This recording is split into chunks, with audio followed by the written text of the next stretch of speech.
paddy works on the railway. In 1842 from Hartlepool I moved. Hello, this is a voiceover because this is made over a period of time and bits were put together to make the video.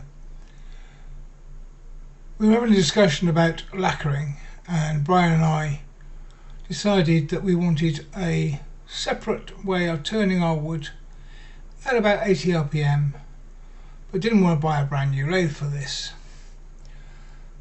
So I set out to build one for £20. Failed on that. I built it for £40 instead.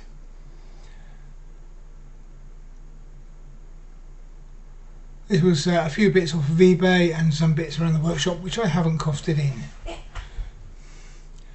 So I started with SketchUp and I did a design. I like SketchUp as a way of creating designs. It's cheaper to erase it on there than it is to do it after you've cut the wood. It's basically a box, 2 bearing mountings and space to put a motor inside the box with a vent at the back for cooling. Bottom of the box is a bit longer to allow me to clamp it to the bench, and the inside of the box is fairly straightforward.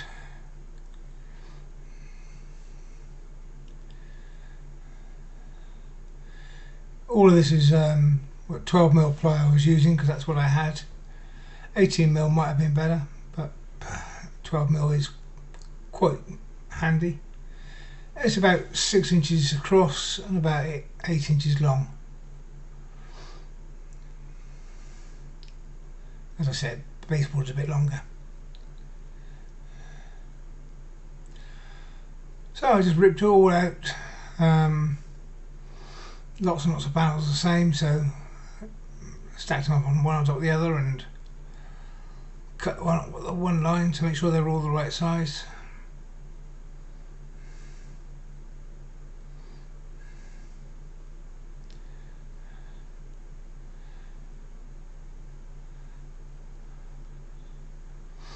Then I went on eBay and I bought all the bits that I needed, which wasn't too many. It was 2 bearings.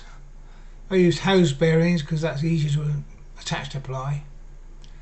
An 8" by 1" steel, mild steel bar which will act as the axle. And I bought this small motor for £5. It failed, which means I had to put another motor on there which cost me £20, so the whole thing cost me 40 and not 20.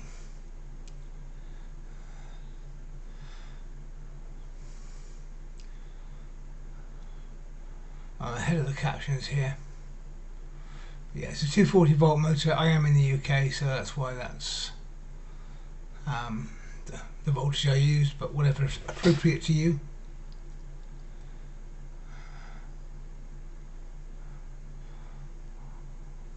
This is after I assembled it the first time and it wouldn't turn the bar in the bearings.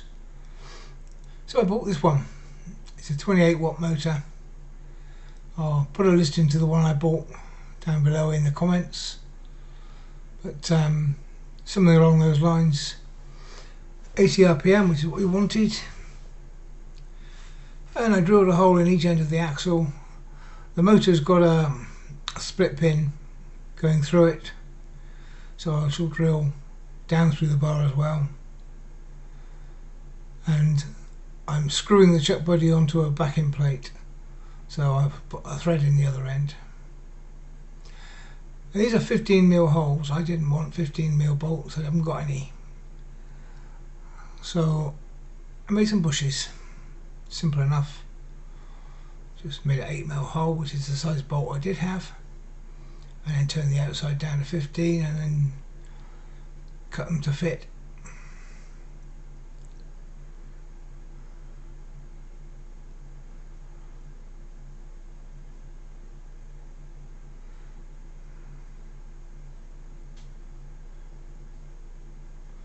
One thing I didn't record,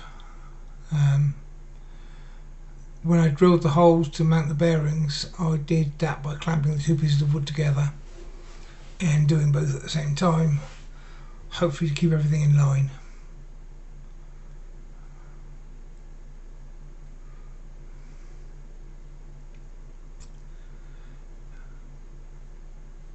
And obviously I needed 4 of these bushings, so I got a little bit more efficient and cut 2 at a time in a minute.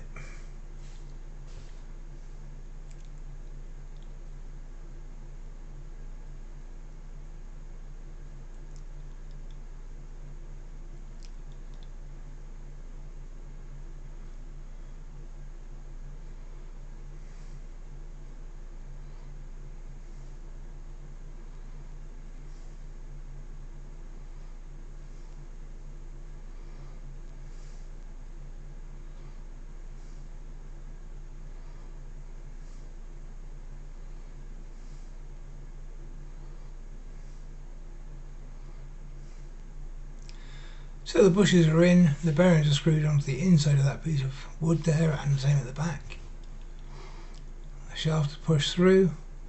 As you see, I turned a piece of wood to screw the chuck body to, because it's the best way to do it. And I got a bit of a wobble, but not much. That's just my poor alignment of the chuck body on the backing plate.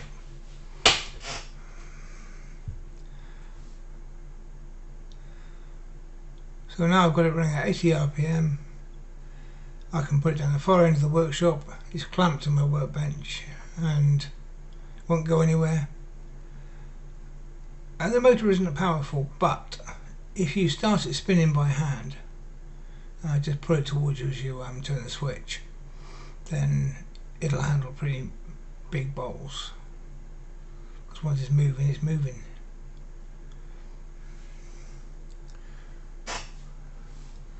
As you can see on the side there, I've used an old light switch which I just happen to have lying around.